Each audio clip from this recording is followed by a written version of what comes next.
Today on the Effort Over Results podcast, our guest is Clay Moffat, a former Navy weapons specialist turned high-performance coach, subconscious strategist, and founder of Maverick Consultancy. After facing addiction, burnout, and even jail time in a foreign country, Clay transformed his life by mastering the power of the mind. He now helps elite athletes, CEOs, and ambitious creators break free from self-sabotage and rewrite the subconscious scripts that hold them back. His book, The Trust Trap, is a game changer, and his work blends neuroscience, hypnosis, and unfiltered truth. This is more than mindset, this is internal warfare. Get ready for an episode that will challenge how you think, feel, and lead. Clay Moffat, welcome to the EOR podcast. Let's go.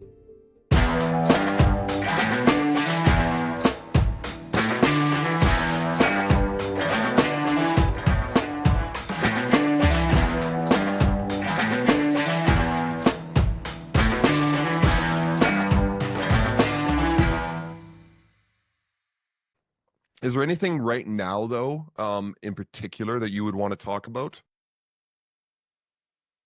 At the moment, what's happened and what's transpired in the last, what is it now? We're in May, so 6 or 7 months has been quite a radical shift with regards to, me writing The Trust Trap and going directly into that and then building that out and having that as a process, which was something I could, it's why we're on this podcast call, to be honest. So I did podcast calls 5, 6, some 7 years ago. And I didn't really see anything that I had to offer that was unique compared to anyone else. Yeah. Right. Yeah. I'm a mindset coach. I'm a life coach. I'm a performance coach, blah, blah, blah. Yeah. Throw a penny, hit a dozen, There you go. And so I did a couple of podcasts, and I had a strong personal brand back then. It was a very small personal brand, but strong. And then I'm like, okay, I've got this amazing vision. I'm going to build out this app, which then crashed and burned, which I'm happy to go into details on that. But it wasn't until, so I've been blind in my left eye since 2010, after the failed surgeries. And then November last year, it started to tweak. And then in December, I was legally blind. My vision could not be corrected. So like my eyesight got that bad, and I'd seen multiple specialists and multiple optometrists, and I tested out different things, and they couldn't tell me what was wrong. And when it came to, February 20th, give or take, I sat down, and in that week I'd seen 3 ophthalmologists, and they'd all told me, okay, yep, it's cataracts, it's cataracts, it's cataracts. So, okay, cool. Now we're clear on what it is. I'm like, oh, it's okay. This is a perfectly routine operation. There's no problems. The last operation in 2010 that I had was cataracts, and it took away my vision after I got it back. Wow. So I was extremely apprehensive about, that's why I went to so many people to get so many opinions to make sure like this has to be 100% confirmed that there is no other way out of this, because I'm not going in for surgery, because there's a very real chance I come out the other side and I can't see at all. And so after I booked a date for surgery, it became very clear to me that if I wanted to be guaranteed to be able to continue to coach and continue to help people, I need to get something out there that didn't require me at all, like nothing. And so the first thing that came to mind was a book. Not a lead magnet, not some trashy, crappy thing that you throw out there and then people buy and then you upsell them coaching packages, something that was standalone, that would smash through paradigms, that would break through ceilings and would snap people out of the drama they find themselves in. And so my surgery was 3.5 weeks away. I need to write and publish a book in 3.5 weeks. And that's when I wrote The Trust Trap. Wow. So, that has given me the ability to now offer something that no one else has. And that's why I've been reaching out to podcasts. I'm like, this is something that I think can help. I'm not going to say anyone, but I think there's a huge portion of the population that don't understand the way your neurology, the way your psychology sets you up. And it's not self-sabotage, it's the way that we've evolved. And when you can take this step back and you can start to see the elements all put together, You get this macro view that opens up, and then it gives you this wedge in the door that allows you to start seeing through this tumultuous reality that we've freed ourselves, go, this is it, but it's not. And then it gives you a chance to peel off and to have a huge amount of personal freedom that just wasn't there before. And red flags now actually become red flags, and you can detect them, you can see them, you can know what's going on, which allows you to pay more attention and go, okay, yeah, I need to steer clear. Something's up here. It's time to deviate. And that's the difference between Clay now and Clay before. So prior to the surgery, I call BS Clay, the bullshit Clay, before surgery Clay. And then you've got post-surgery Clay, which is the one who wrote the book and wanted to get it out there, thinking there's a very real chance. And like, fortunately, the operation went super well. That's why we're having this conversation. Yeah. But it was a dramatic shift. So everything, I think, will probably lead, like all roads lead to Rome. Everything on most podcasts that I talk to will most likely trail to that in some way, because it's the thing that I think I can offer people that will help them the most.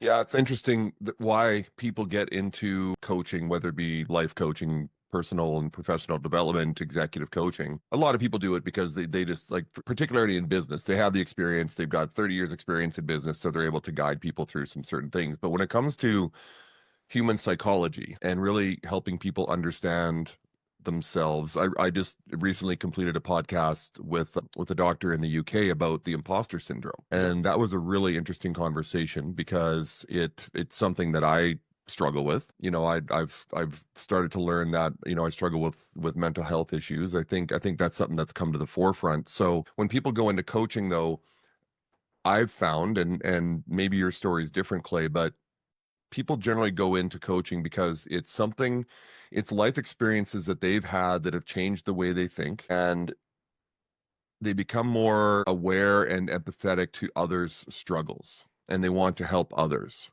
Is that true for you? If we're being straight to the point, no, I was a piece of shit, man. Okay. I didn't get into coaching to help anyone else. I didn't even start down this path to help anyone else. I started down this path purely and solely to help myself. The way I was a massive victim, and I didn't even know it. Like, I really didn't. It sucks to admit that out loud and to say, like, Appreciate the honesty, though.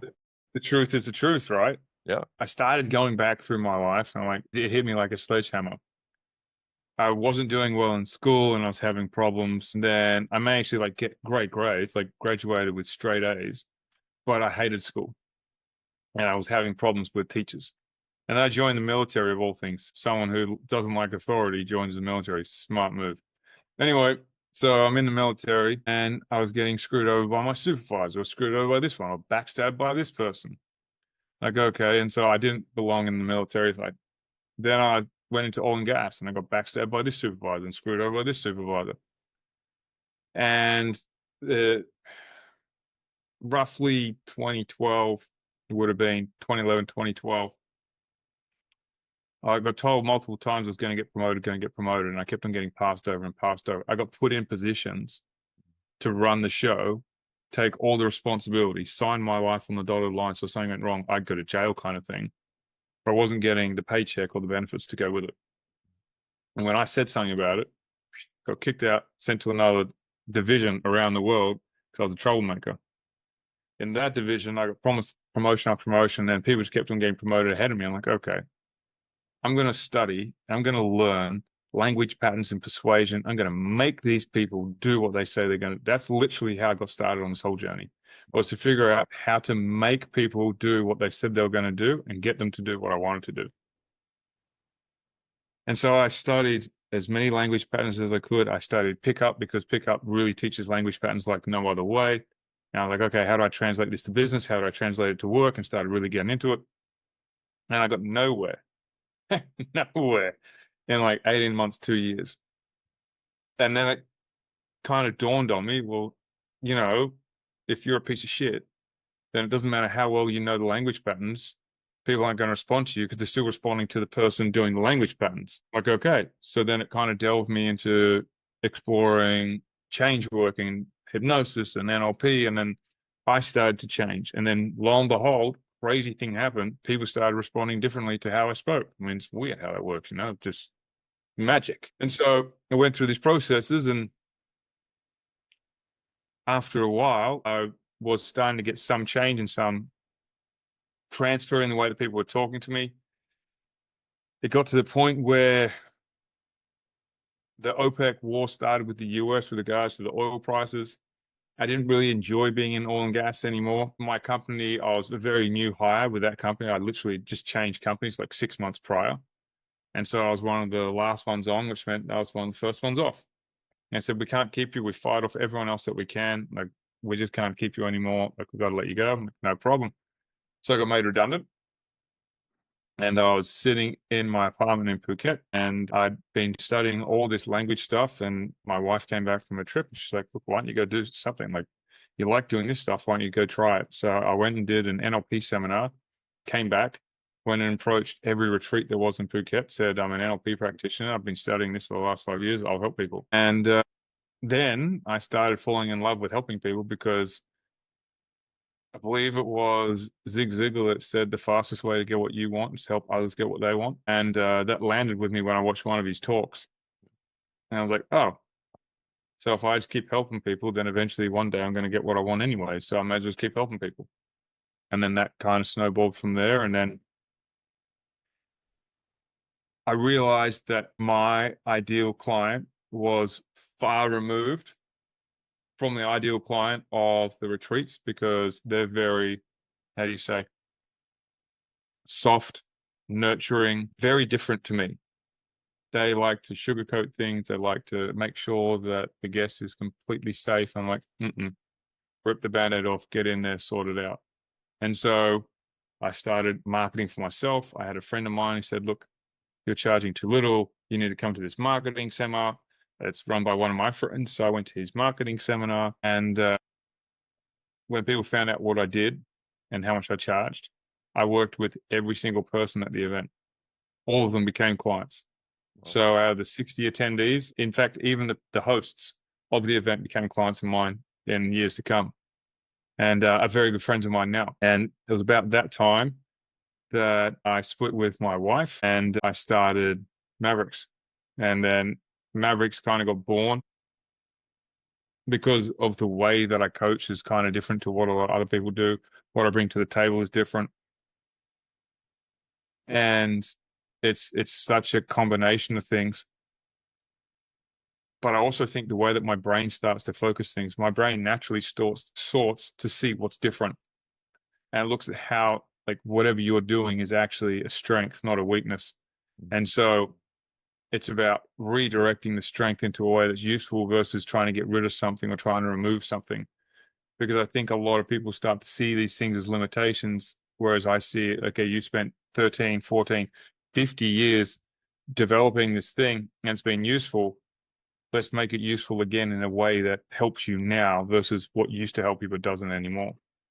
And it ended up coming full circle. Mavericks got started. I was doing fantastic in coaching. I had a lot of clients. I thought, you know what, I'm too big to fail. Look at me go. I'm going to go ahead and build an app. That was the dumbest thing I've ever did. And burning through $500,000. Not only did I burn through $500,000, destroyed my coaching practice in the process for two reasons. One, I spent so much time and energy on the app, I neglected my clients. So I burned my clients. Two, I never actually delivered the app because I put so much money into it and developers just kept on missing the mark that I burned my reputation with all the people that then put in. So ended up killing that project. And I created another project, like a 12-week group coaching cohort program, to run everyone through the same thing that they would get in the app, or as close as they would get, and offered it to them for free. And they had 12 weeks of one-to-one coaching with me plus group coaching to make up for all the thing. Some people told me to get nicked. They never want anything to do with me again because I ripped them off. And I said, okay, no worries. And there was a lot of people that took me up on it. And that kind of leads us to where we are today, which is at the point now where I'm still running Mavericks. I've got a very small, very niche group that I work with. And everything kind of got channeled and focused by me losing my vision and really focusing, okay, like what's the core message here? Like what's the thing that matters the most? What's the one thing? And that's literally what it became down to, right? If I could write one book, because I only had time to write one, what is the book that I would write that would be able to help people the most? And that's when the trust trap came out, and I went from there. And fortunately, the operation went super well. And now it's just about, okay, still coach people and direct it in a way that's super useful, snap frames, snap paradigms, and get them to the level that they want to get to. I have so many questions. So let me touch on a few things that you said. I'd initially, posited that people go into coaching because they want to help others. And I think that's where you ended up. You did say that. You ended up wanting to help others, but your initial motivation was not that. It was really just to help yourself, but it transitioned into helping others. So that was a good transition there. The other thing that stood out for me in what you said was your approach. I agree with you. There's thousands, tens of thousands of quote unquote coaches out there, and they all talk about resilience and growth mindset and a lot of the things that effort over results talks about, probably some of the things that you still talk about, but you wanted to do something different. And so my understanding is that your approach is very no nonsense, no bullshit. Listen, we're not gonna try to put kid gloves on to deal with the problem. We're going to rip the band-aid off, correct? So one of the things that one of my clients sent me a shirt, and I thought it was amazing. If it was not in the wash, I'd show you. It's got "fuck your feelings" written on it, because I often say to them, like the client will come like, yeah, I'm feeling sick. I don't give a fuck about your feelings. Your feelings are the thing that are holding you back. Let's not worry about your feelings, because if your feelings weren't a problem, where would you be? And they'd be like, well, I said, right, you wouldn't be here. So don't worry about your feelings. I get it. What you don't understand, and what I'm telling you very specifically, is your emotions are based on your neurons inside your brain predicting what outcome's going to happen. So it causes the behavior to shifting your emotion. And it has absolutely nothing to do with the objective reality. It's purely a prediction based on past experience. So fuck your feelings. And they're not used to someone saying that to them, right? Especially not a coach.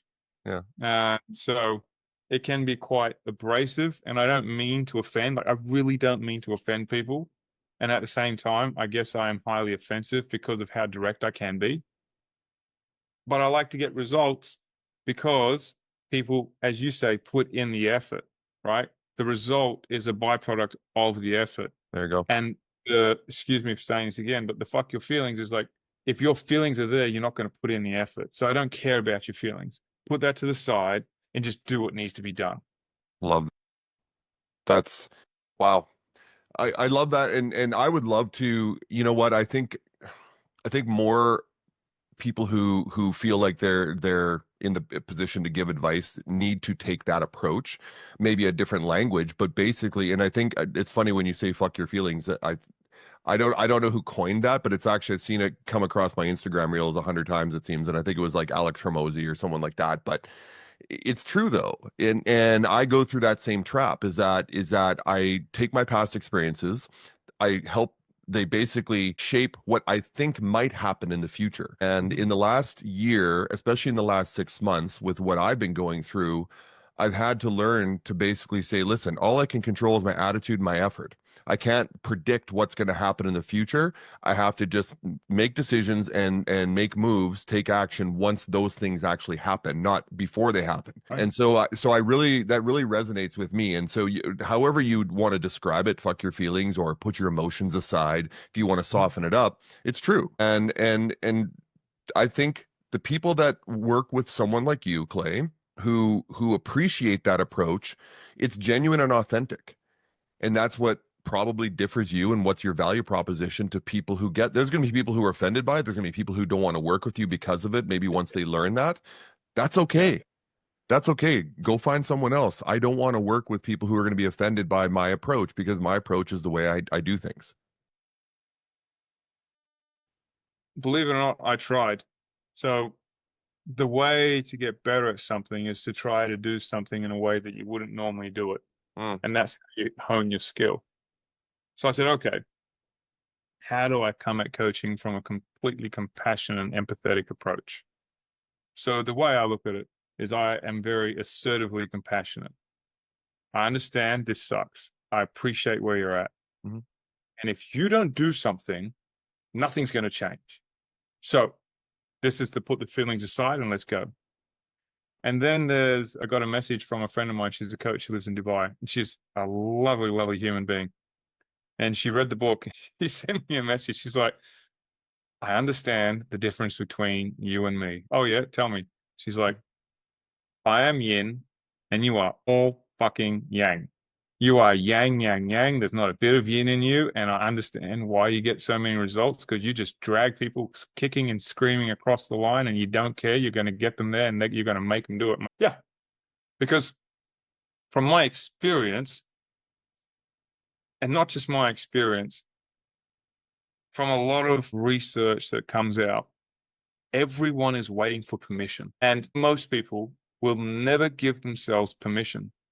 So I give them permission. And not only do I give it to them, I force feed it down their mouth so that all they can think of is that they've got permission. They can't escape it. So they have to move forward. Comes from, you said it, but it feels to me like it still comes from a place of care and compassion.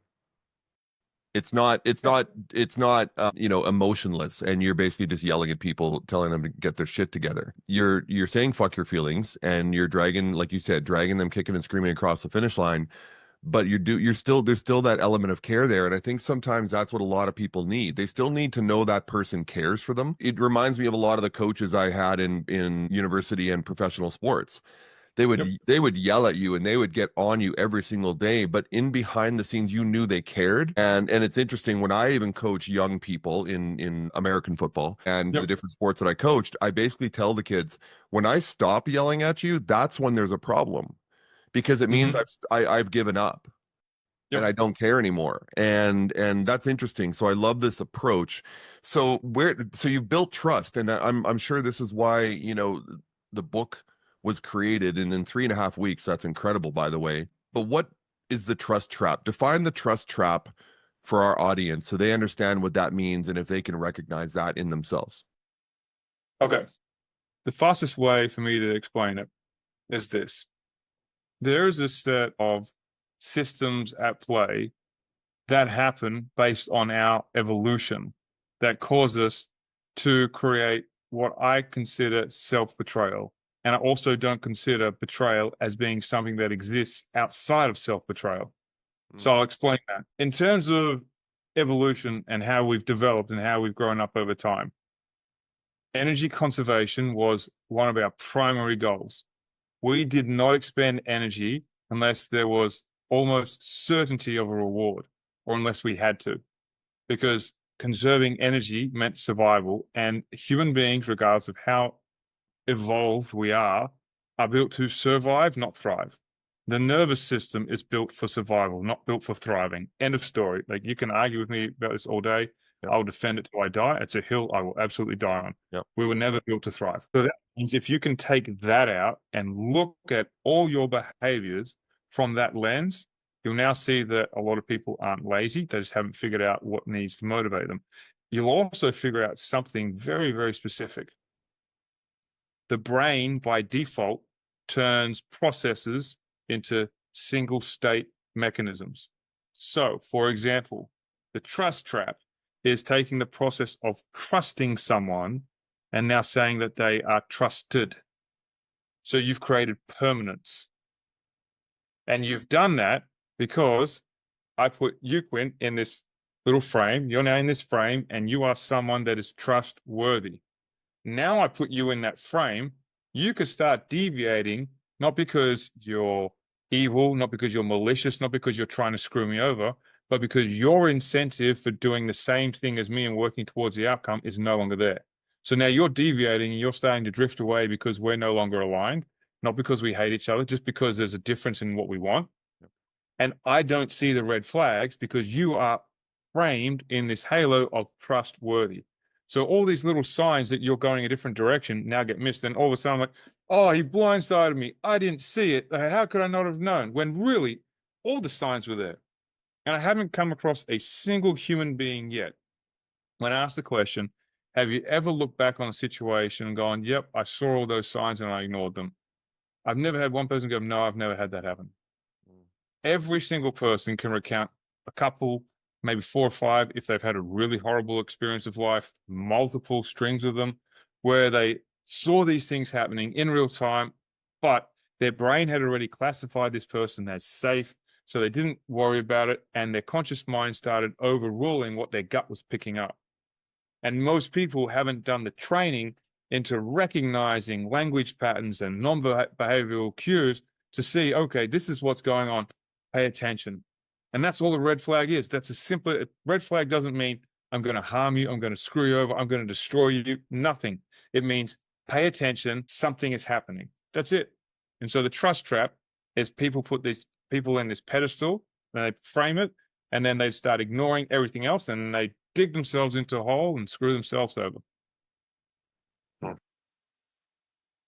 That's powerful, very powerful, because I think it speaks to what we do to ourselves in terms of our thought process and how we work through things. And once you put someone, like you said, into that circle of trust, like you feel like, okay, it's almost like I envision these buckets, right? And there's a handful of people, and I myself would actually say not even a handful of people, but a handful or less of people that I would put in the I can trust them 100% bucket, right? But having said that, those people that are there, those 4 to 5 people, let's say, what is their trust level in others, and what is their worldview on that? And if their life changes, they could change the way they operate, which now, unbeknownst to me, would take them out of my trust bucket, because they've had to make choices in their own life to change the way they think and do things. So that leads me to this question then, Clay. Is there such a thing as 100% trust in another human being, regardless, or is there always going to be some form of betrayal there, some form, or even just a change in the relationship? I don't want to darken it, but I'm just saying, is there, or should we always just never put someone in the 100% trust realm?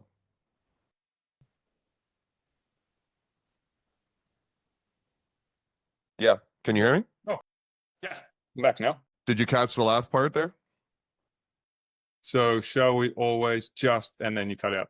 Oh, okay. So is it possible that, or should we ever put anyone, even our spouses, even our children, in that 100% trust bucket? Like, I know from 24/7, 365 days a year, that I can always trust that person to have my back, to support me, to be there for me.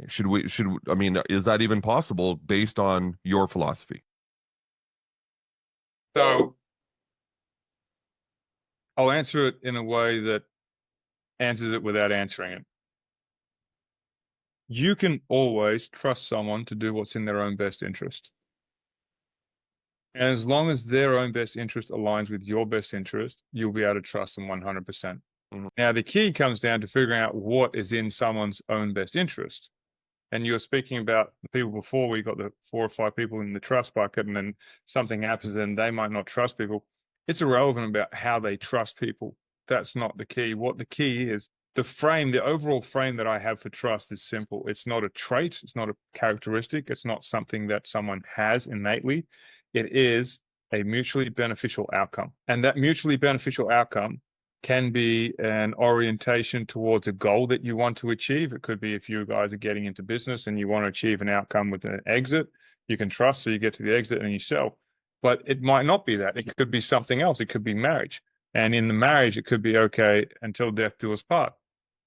And for me, when I got married to my ex, till death do us part, like, I was committed, like, we're going to go. For her, till death do us part meant to death of the emotional connection, and that severed the relationship, so it was gone. So we both meant what we said, yes. The meaning of what we meant was completely different. I always give this example as a very, very obvious one, because most men and women can relate to it. So when I used to work with couples, which I don't really do anymore. But when I used to, I'd ask them if they wanted to stay for the relationship. Like, is this something you both want? And I asked them separately so they can answer truthfully. And if one of them said yes, the other said no, so you guys need to have a conversation. See you later. If they both said yes, say, let's continue. Then I'd ask them for a very simple question individually. How do you know you have trust in a relationship? And how do you know? The majority of the time, this is not always, but the majority of the time, this is what would happen. The man would say, I know that she trusts me because I go out with the boys and she doesn't bother me. She leaves me alone. I'm out there, I'm having a great time. She trusts me to just get home. When I get home, she knows nothing debauchery is going on. I'm going to be back. Well, okay, cool. He goes out. The lady comes in and says, how do you know that you have trust in a relationship? Oh, he always calls me whenever he's out. He always checks in. He wants to know what's going on with me. He wants to know that I'm okay. Even when he's out with the boys, he's thinking of me. So he calls me to let me know. That's how they know trust. So trust is the same for them, but how they know they've got it is polar opposite. She wants him to do the thing that he doesn't want to do, that he knows that when he's got trust, and he wants her to stop doing the thing so he knows that he's got trust. So they're both saying they distrust each other, but the way that they show it, how they know they've got it, is completely different. So that's one element. The other element is very simple. If you are moving in the same direction together, then you're going to have trust. But let's say it's much deeper. So let's say someone wants to be known as a good person, and they will do anything to have that good person as a hero, etc. That person may, in fact, jump in front of a moving car to push a baby out the way so that the little kid survives and they get hit and they die. That is not really in their own self-interest, you would argue. Yet it is, because now they're remembered as a good person. They did all these good things. They saved a child's life. So it is in their own interest. I'm not taking away from the act here. I'm not saying it's a horrible thing. Look at you, selfish individual. What I am saying is, when you're trying to figure out how you stay aligned, you need to figure out where the alignment is. And typically the alignment needs to happen on the values level. And when you start figuring out what the values are that are motivating people and what they mean to them, you can very easily shape it and have this continued navigation that's running parallel and moving in the same direction. But most people never do that. Most people never sit down. I mean, A, they either don't know how to do it, which I think carries for a lot of the population, and B, they just think that if they both say that trust is important, that sex is important in a relationship, that honesty is important, that if they both say the word honesty, then they just assume automatically, like that frame about trust, oh, that's that person, they mean the same thing as me, we're aligned.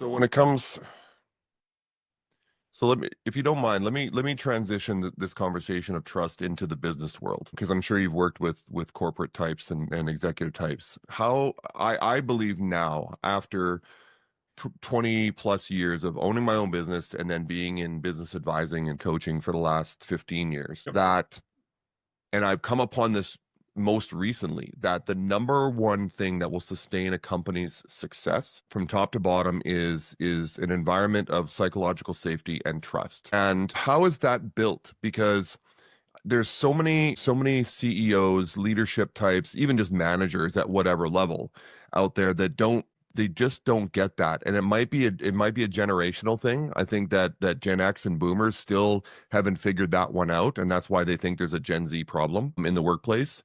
But how do employers and employees develop that culture of trust? Because I honestly believe that that's what drives results and sustainable results. And I know I preach effort over results, so the effort has to be there. But what is a trust culture built on? And what would you say to a company that is struggling with that? Exactly what we spoke about before. Yeah. You started talking about, I first got into coaching for myself, but then I transitioned and it became about other people.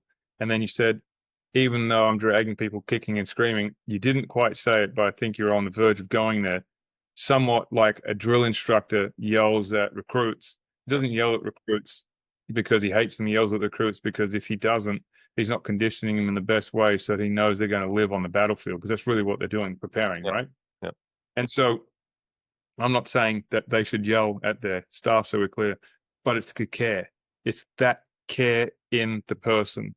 And I think where a lot of the mismatch starts to happen is, this is why your title of your podcast is so good.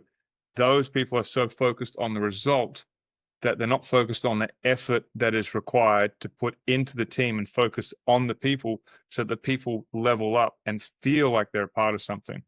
So there's a client of mine, I won't mention any names, but he's a really, really solid guy. And he has built almost a cult culture in his company. I'm not saying that he, like, if you leave his company, he's going to exile you and you're going to get stuck in another planet, right? Yeah. It's a cult-like following where people just would absolutely do anything for him, and he will do anything for his people, and they know it. And that's where psychological safety comes from. If you build in systems where you're just going to grill people for getting things wrong, you're not going to coach them, you're not going to show them how to do the right thing, you're not going to allow them to level up, and they feel that they're going to get grilled, they're going to get made fun of, they're going to get reprimanded for everything that they do wrong, then they're not going to perform because it's not safe.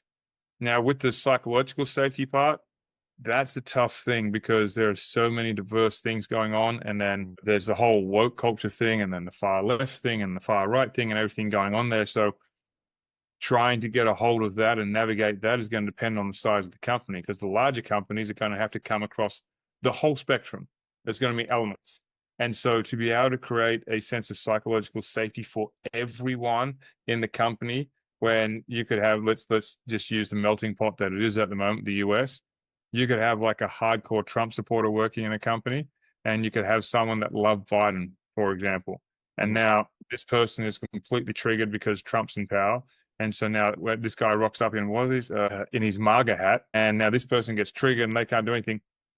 So now you've got to then put a rule that he's not allowed to wear a MAGA hat so that this person feels safe.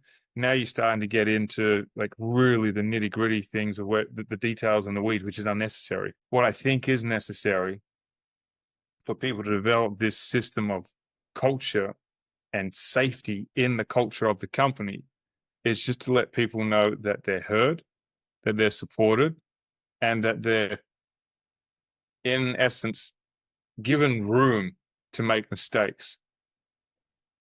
If they are not given that room to make mistakes, if they are so fearful of making a mistake that it means they'll get fired, then you'll actually start breeding a culture of distrust, because people will start covering things up and they're like, oh no, I'll just hide this, I'll just work later so I take care of it so no one ever notices.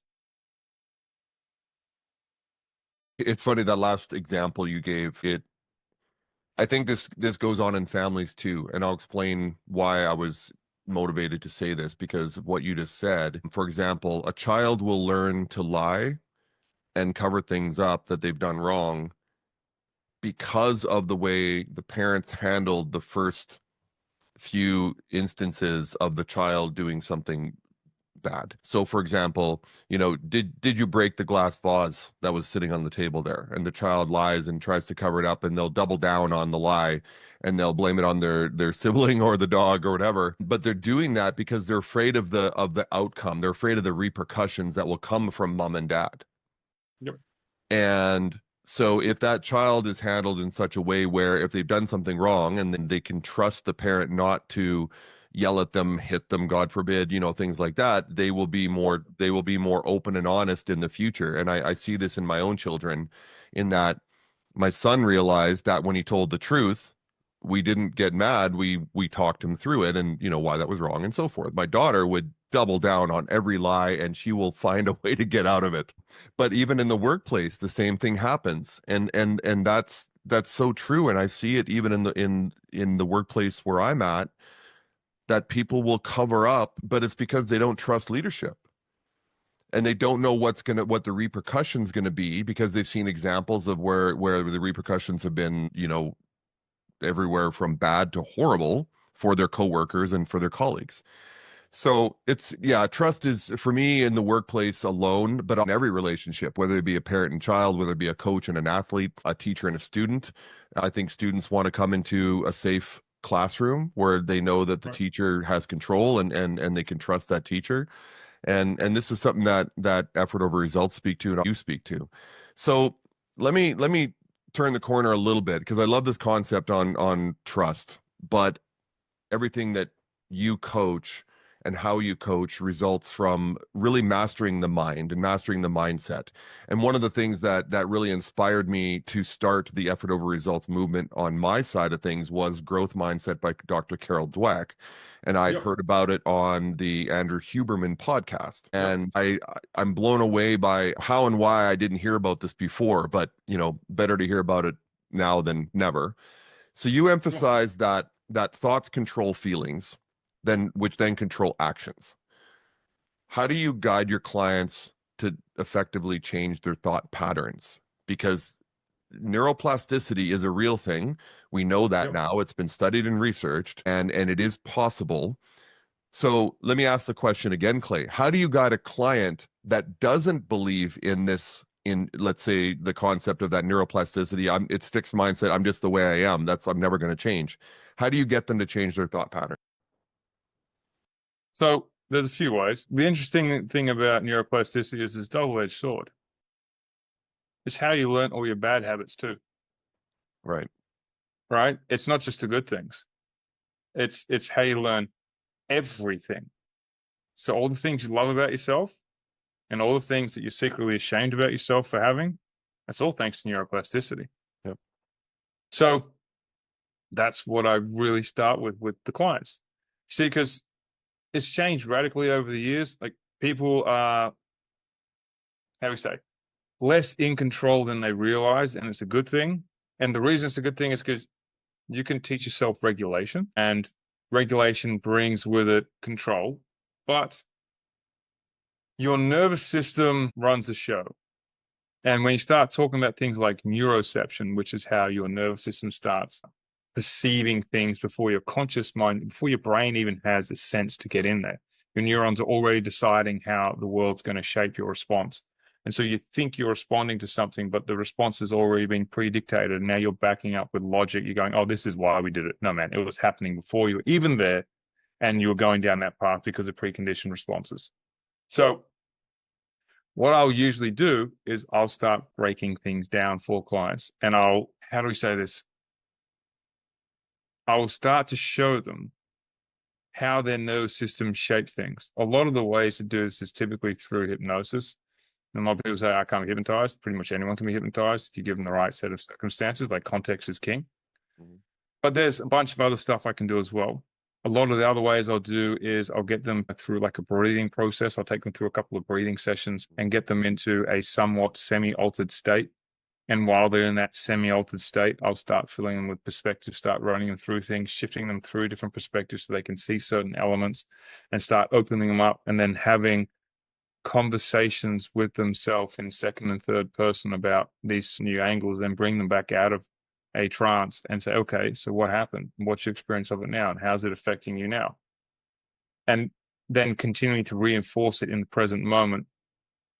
And then ask them about past examples and how they would do that, and then ask them about if those past examples happen out in the future, how they respond now, and then go put them into certain situations where they would have that response in the past, now, in the present, and seeing how they're responding. And then this is where it comes in. I start getting them to pay minute attention to how things are changing in the way that they want. So one of the exercises I give all my clients is the exercise, I simply just call it 5 things. And it is 5 things that they notice that are changing every single day, every day, without fail, in the way that they want to becoming the person of who they want to be. Mhm. So, for example, let's say someone has massive road rage and they get cut off in the car. And so they usually run in with their arm out the window, abusing the person. Okay. Happens again. We've done a session and the person goes to do it and they catch themselves and they stop for like 10 seconds. And 10 seconds later, they stick their hand over and they do it anyway. Well, at the end of the day, they're writing, I actually managed to control myself for 10 seconds. That's a huge win for me. I've never been able to control myself for 10 seconds like that before. I can see I'm starting to shift. So what they're teaching the nervous system is that the change is more important than the response, Mhm. because they're putting the emphasis and the focus and the attention on the change. And so therefore the electricity is getting sent to the change. The neurotransmitters are getting pumped up because now they're getting reward about this change and they're paying attention to it. And so because they start paying attention to all these little changes, now what's being rewarded by the brain is change. And so it's focusing on change. So even though they're not in the growth mindset of, oh, things can be different, this is the way I am, I go in through the back door, so to speak, and get them to start undermining their own belief about how they're this person. And then they'd start looking for all these little ways of how they're different without knowing that that's actually what they're doing. And then 3 months, 6 months, whatever, they're completely different. And then I'm like, okay, so this is how you were before. This is the session. And I'll show them a session of how they are. And like, this is the session we did last week. Is that the same person? They can't refute it. They're in their face. And like, okay, yep, fine, I got it. Yeah, okay. And I'll just keep doing that and putting evidence in front of their face that proves that they've done these things. So it's not me doing these things, they've done it. Because it's all very well and good me say, Quinn, man, you're amazing. You've done so great. Look at all these changes you've made. But when you come and say to me, Clay, man, this 6 months has been great. Like this has happened. Like I wouldn't have done this 6 months ago. I'm doing this and this now. This is fantastic.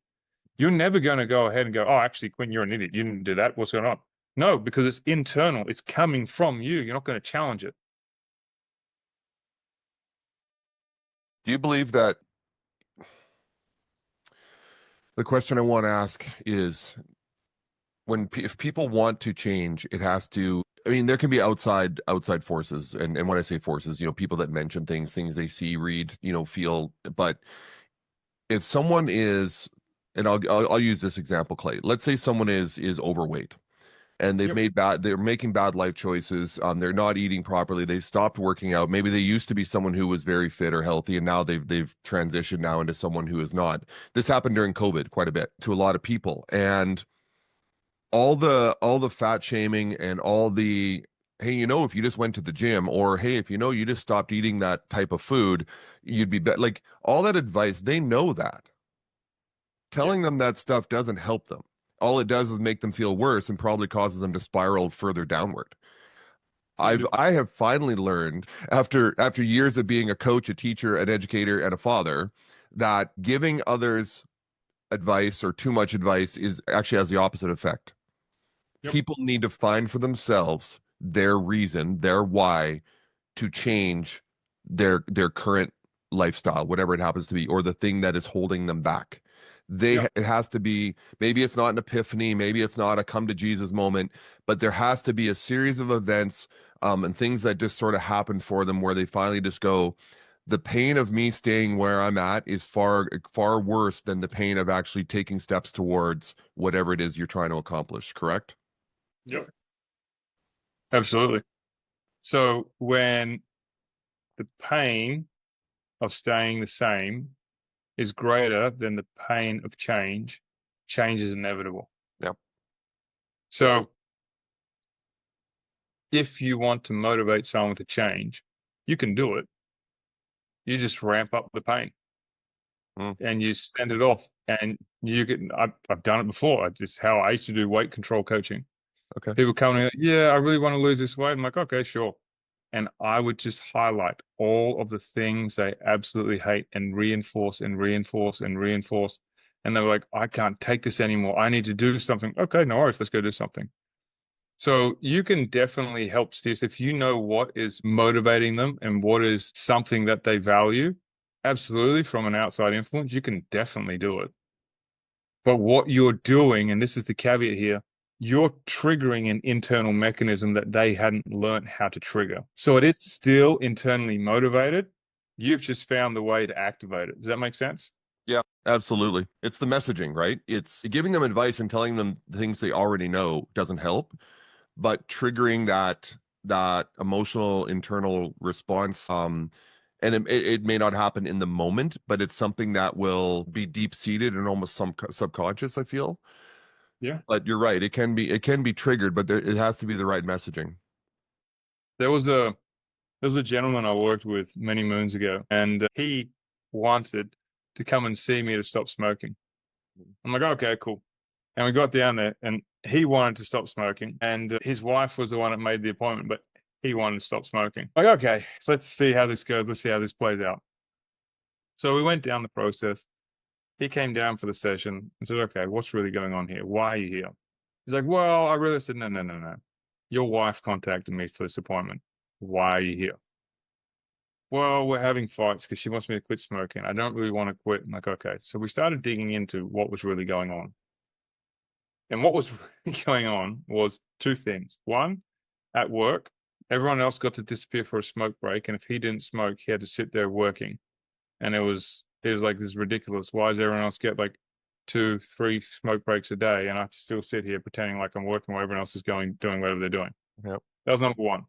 Number two, when he got home, it was the only time he got to himself because his wife would leave him alone because she hated smoking. His kids would leave him alone. So he'd go stand outside near his shed and smoke. And if anyone came to, oh, he's smoking, they'd leave him alone. So it was the only time he ever got space to himself. So I asked him, look, if you can speak with your boss and if you can present this to him and if he accepts, yes, okay, like if they go out for smokes, you can go sit there and just relax. You can go listen to music, you can do your thing, whatever you're going to do. And if your wife and kids agree to leave you alone, so you come home from work and you spend 30 minutes decompressing, doing whatever you want to do, then you'll come in and socialize.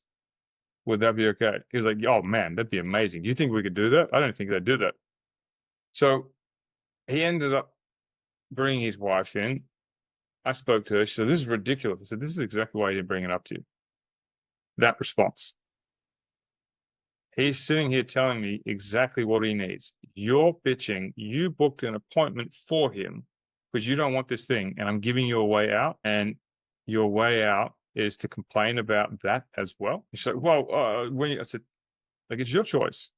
You can have a husband that smokes because I'm not going to work with him because it's a waste of my time and my money because there's an unmet need that is being ignored that if he doesn't get, he will start doing something else. And it might not be smoking, it might be drinking, it might be something even worse. So it's your choice. Anyway, she came to the party, said she was going to stop doing it. And for about the first 3 months, she managed to hold true.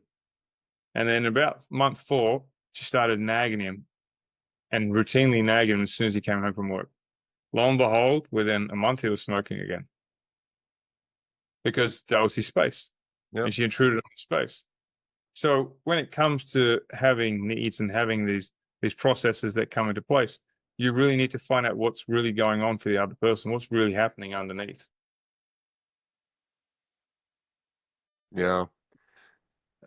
That brought up a lot of thoughts, and one significant thought that I had about what you just said is that I think people who have, habits that, let's just say bad habits, whether it be smoking, poor eating, what have you, a lot of that is about control. And I think, for example, the gentleman you just mentioned, and I've never met him, but the story you told me sounds to me like, and because, I go outside for 30 minutes because that's the one place that I know people won't bother me.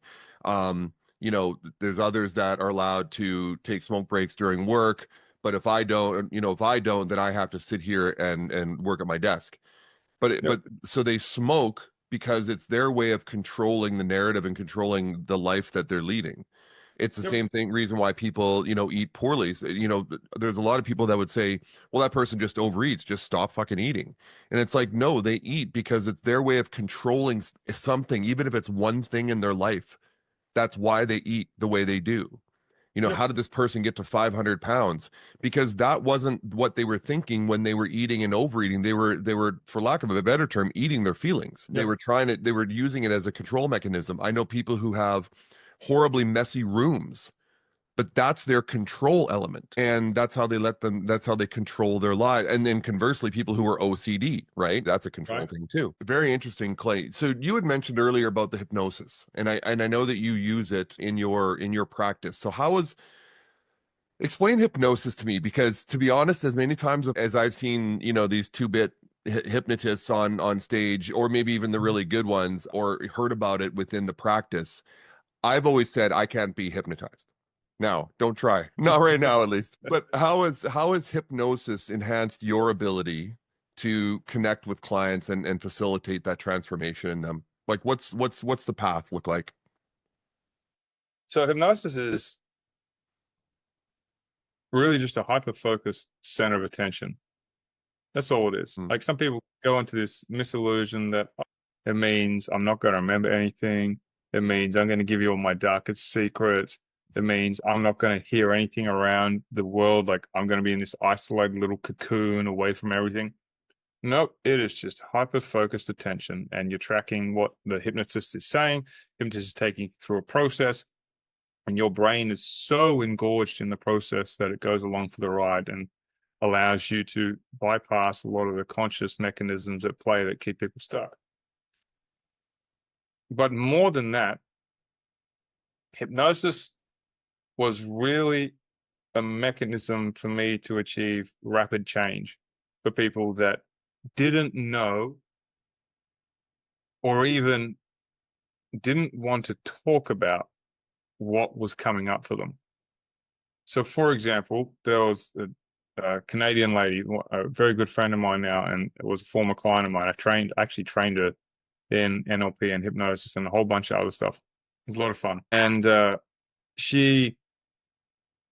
met her at an event where I was speaking, and we went through this exercise, and she stuck her hand up that when she was a young woman that she was molested and raped, and as did about 3 other people at this seminar, all said it publicly.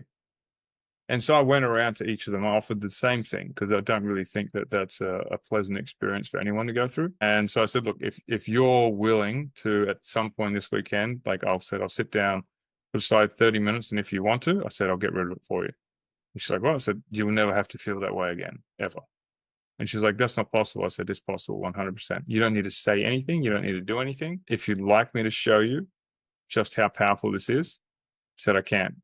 But we're running out of time, and I'm not really allowed to hijack the seminar.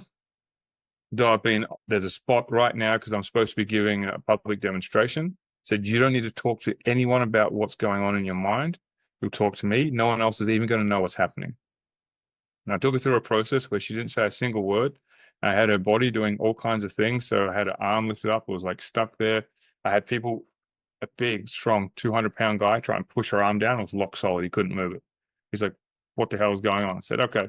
So now that you've tested that, that arm will completely drop. Will be limp and loose as a rag doll the second you have let everything go. And once you've let everything go, this other hand's going to start reaching up to the sky to connect to all the power that you've been letting go. It's going to come down like a lightning bolt and shoot through you. Sure enough, this hand dropped down. This hand starts coming up. She's like shocked like that, like she got hit by a lightning bolt. She came out of it and she's like, I don't know what the hell happened, but I feel amazing. And she's never, ever looked back since. So with the 2-bit stage hypnotists, I'm super happy they exist, because if it wasn't for them, hypnosis would be dead. The American Medical Association tried to kill it. Fortunately, because of one psychiatrist, Milton Erickson, he managed to get it recognized as an actual medical intervention.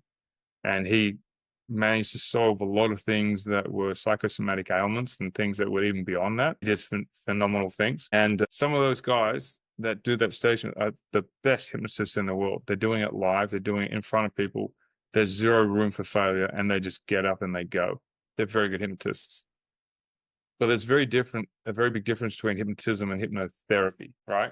I'll use prove hypnosis to people that are skeptical. For example, I had a good friend of mine who I've known since I was 10. He came over to Thailand. He got cheated on by his wife. And he's like, yeah, hypnosis doesn't really work for me. So I said, okay. So I stuck his hand to a table when we were at a restaurant, took his wallet out of his pocket and went and paid for dinner. And he couldn't move his hand off the table. He was stuck there. I'm like, okay, so would you like me to pay for something else before we go? Give me my wallet back and unstick my hand. Okay. And just release. He's like, ugh. And he's like, okay. I said, so are you ready to go through now? So you believe you can be hypnotized? He goes, she says, oh, I hate you. I'm like, so you believe it? It's okay, let's go.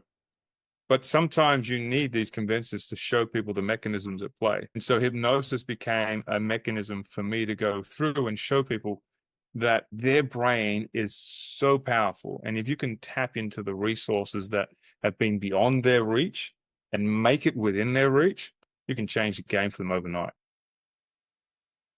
Did you have to take training for that?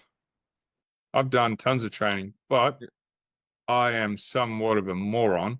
And I read hypnosis books and just started going, okay, I can figure this out, and just started doing it on people. Yeah. But I have done a lot of training hypnosis around.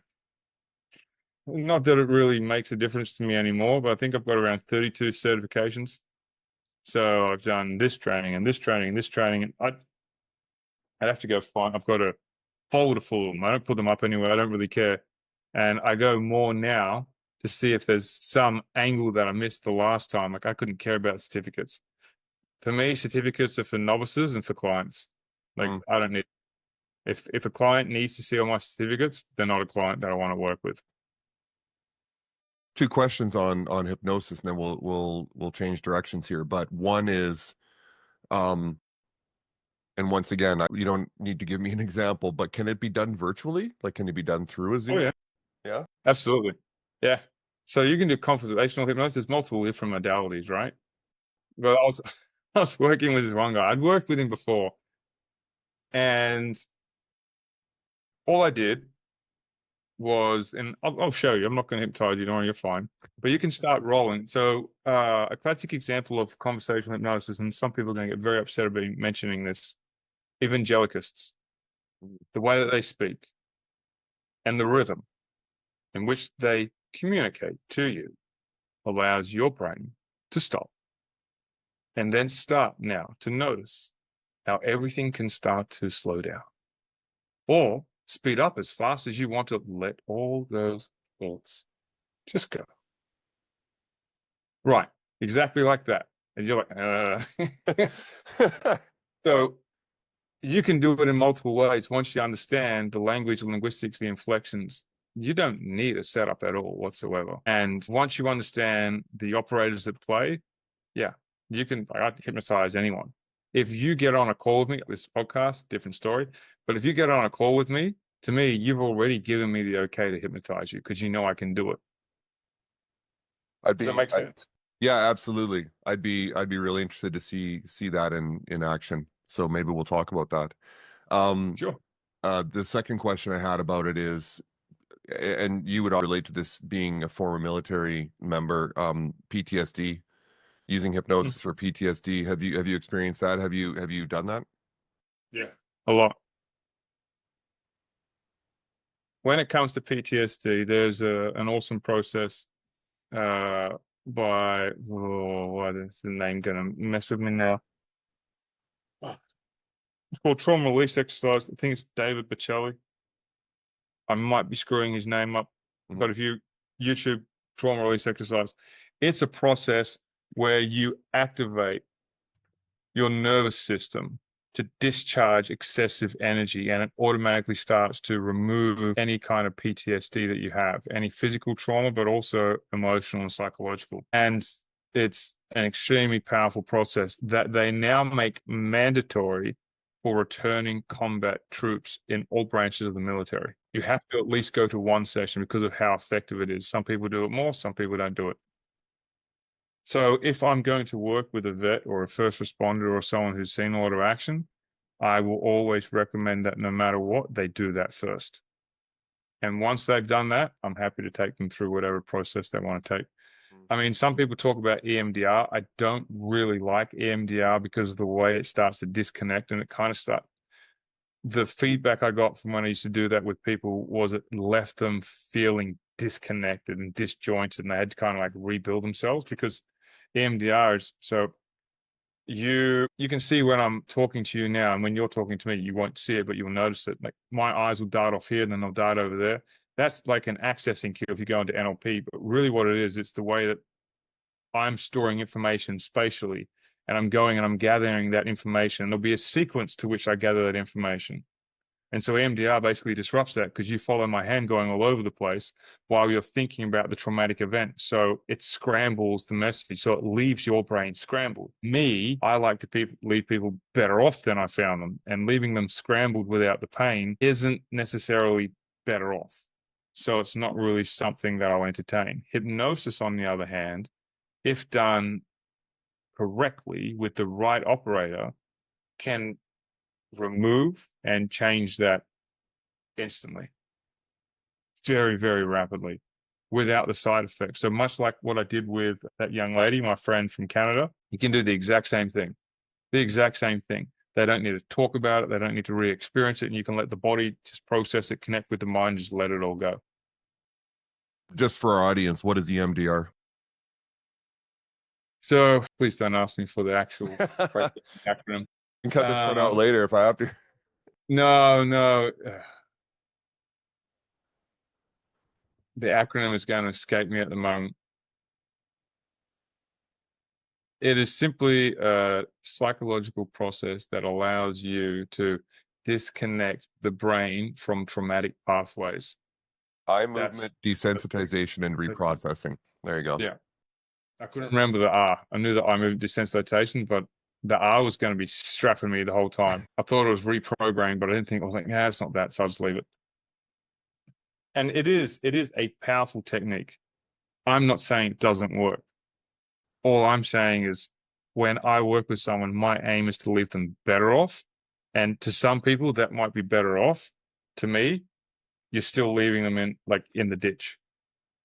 Now that I'm reading it, it has to do with the tapping, eye movement, tapping to reprocess traumatic memories, bilateral stimulation. Right. Okay. Yeah, I've seen that. And it's very powerful, but can be, like you said, can leave the client in sort of almost a limbo state where now things are scrambled and they're not. Yeah, that's interesting.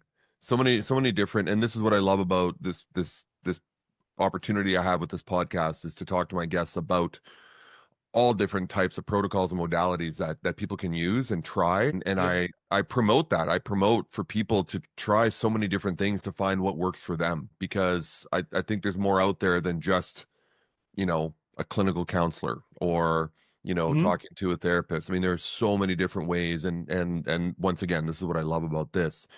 So I want to ask you about something in particular, and the acronym is interesting. But I was going through your website and I'm trying to pick things out that were of interest that I think our clients, our audience would like. One of them has the acronym ASS. Was that on automatic success system? Yeah. That was a program that I developed a long time ago. It still works and still valid. Okay. And it takes you through a process of going through and looking at yourself, and a lot of cerebral and cognitive processes, and includes hypnotic tracks and elements. So it takes you through, I think it's 8-stage process.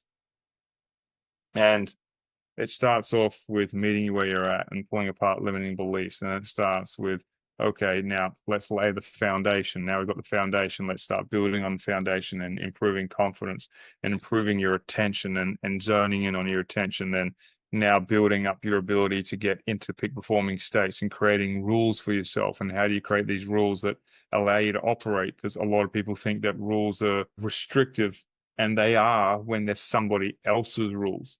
Yeah. But when they're your rules, they become extremely liberating, because now it allows you to say no with ease and yes with even greater ease, which gives you more movement, more momentum, and just takes you through a series of 8 different silos that could be an individual program each. But when they're stacked together, it takes you through a pretty decent journey where you can have a very, very impactful experience. The reason why it intrigued me and why I brought it up is because it speaks to transformation through consistent action and mindset shifts. And that's exactly what the language we speak here at EOR, at Effort Results. It's consistent action. It's just mindset shifts. And the example I always give is, and I use a lot of health and wellness examples, but it's for people who know they should go to the gym or know they should be doing some form of exercise or physical activity to lose weight for whatever improvement they're trying to achieve, but they just struggle with that first step, right? And so my mantra has always been, put your gym bag by the door, meaning you don't have to go to the gym. How about let's just start with the gym bag? Do you have a gym bag? Yes, I do. Okay, great. Let's fill it with the things you need for going to the gym, and we'll just leave it by the door. And if it sits there for weeks, it sits there for weeks. Yep.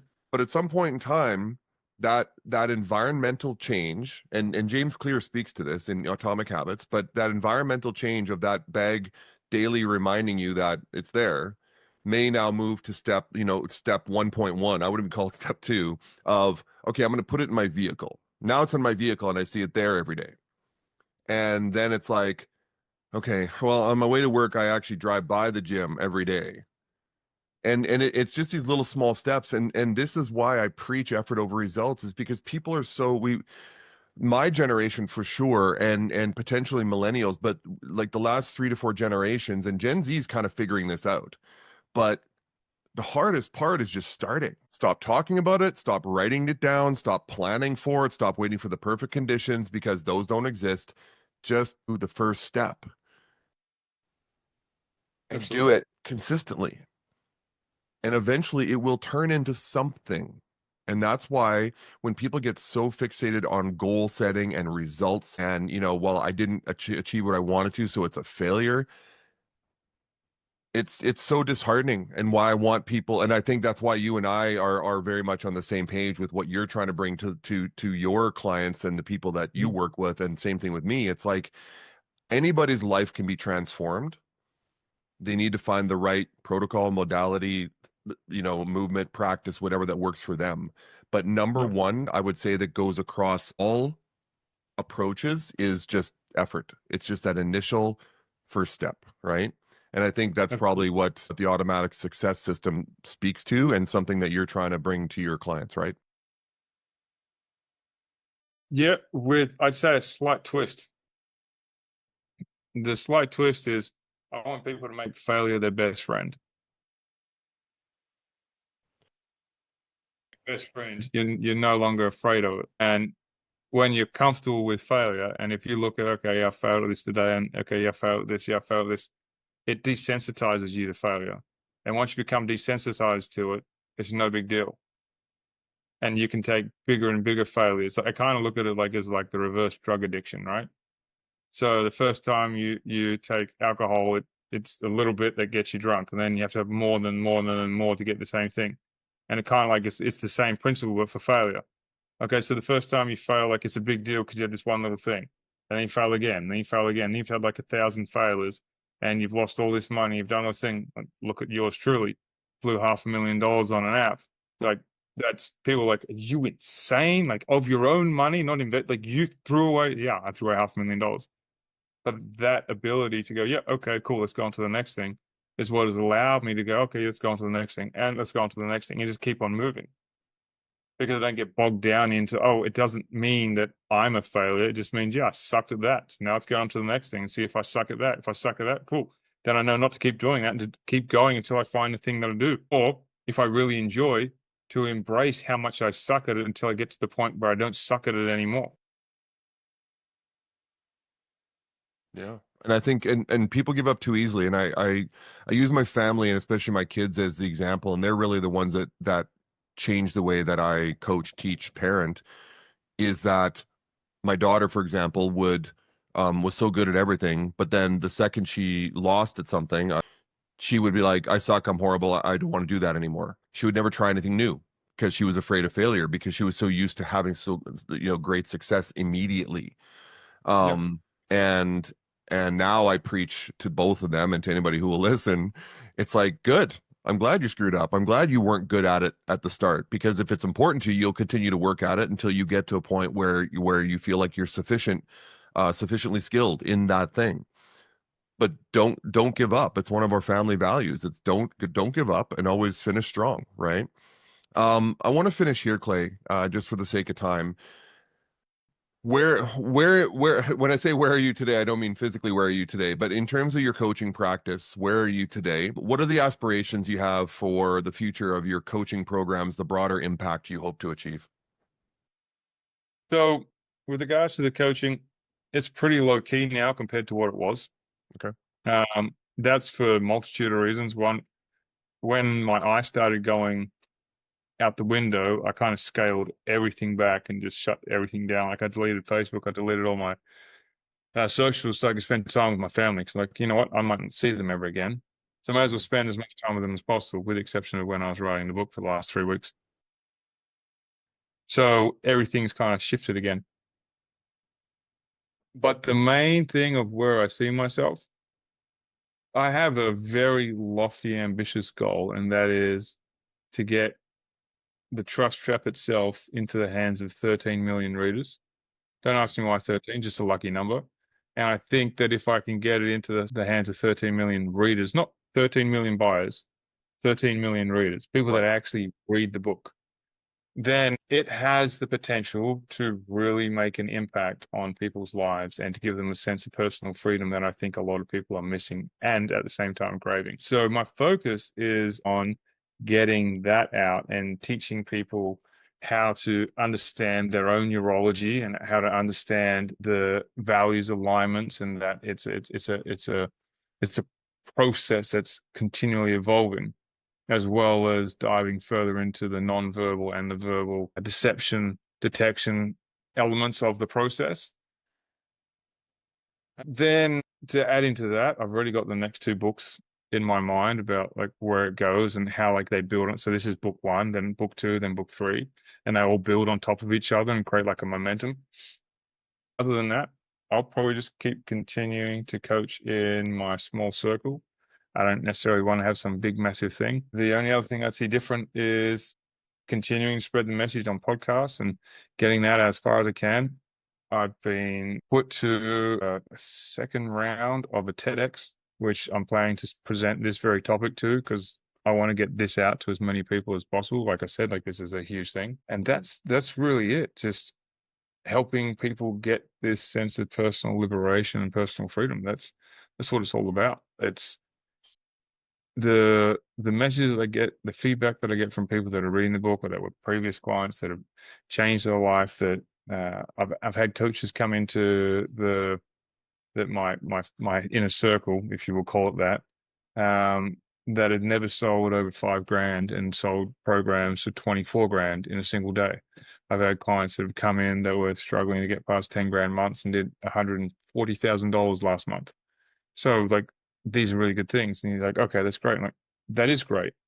What's also great is when I've had people come in who I've been working with for a while, who were in a very strained, very confrontational relationship with their ex-partner and both their kids, who now has an amazing relationship with both their kids and their ex-partner. They go around to barbecues, they go around to combined family dinners again. Their kids are thriving. And that's just hugely rewarding. So where do I see it going? Just more of the same. That's it. Just more of the same. Well, today's conversation has certainly motivated me to be another reader of the book. I certainly want to dig into the trust trap myself. And I think the message, and once again, I go back to what I love about what I do here and what we do here in terms of bringing new ideas, new, ways of thinking, different guests that people can listen to and say, you know what, I think that's something that would work for me. The hypnosis, it's all a beautiful thing that we can bring this to our to the world, really, when you think about it. Where can people find you? Do you have any socials, websites that you want to promote right now? Let's get those up on the board and make sure people know where they can find you, if that's something you want to do. If you don't, then we can wrap things up here today, Clay. But where can people find you online? Just go to trusttrapbook.com if you like the idea of the book. If you don't, it's fine. I'm on Facebook and LinkedIn, but I don't really use them. The one I've actually started a week ago was X, and that's at Moffitt, Moffat, Clay. And you'll find me on there. I actually use that more often. But otherwise, that's pretty much it. I actually searched you up last night on X on Twitter, and I connected with you and did a little post about today's conversation. So I'll definitely be posting that to the X account, the EOR X account, when that happens, when we get this out. Clay, thank you very much for today. I appreciate it. I know it's late there where you're at, so I'm going to let you get some sleep. And I definitely, when the next book comes out, I want to have you back on the show, because I'm sure it's going to be, a beautiful follow on to the Trust Trap. So once again, thanks for being here today. Thank you, sir. I appreciate your time.